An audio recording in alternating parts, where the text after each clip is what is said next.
वो मशहूर हदीस इससे पहले भी कभी सुनाने का मौका नसीब हुआ। एक शख्स का जनाजा जा रहा था और उस शख्स को खिताब करके जनाजे में मौजूद एक शख्स ने कहा, फला बिफला तुझे जन्नत की बशारत हो।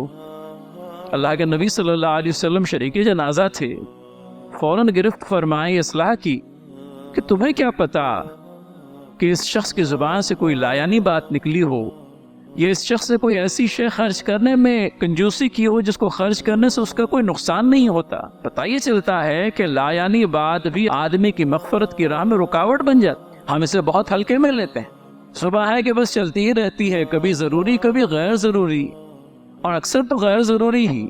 और जब ये गैर ज़रूरी चल जाती है तो एक लायानी बात ज़ुबान से अदा हो जाती है। एक ऐसी बात जो ज़ुबान से न निकालना बेहतर था, ज़ुबान से निकालने की बजाय, और इस लायानी बात के नतीजे में हमारी मग़फ़िरत की राह जो है रुकावटों का शिकार हो गई।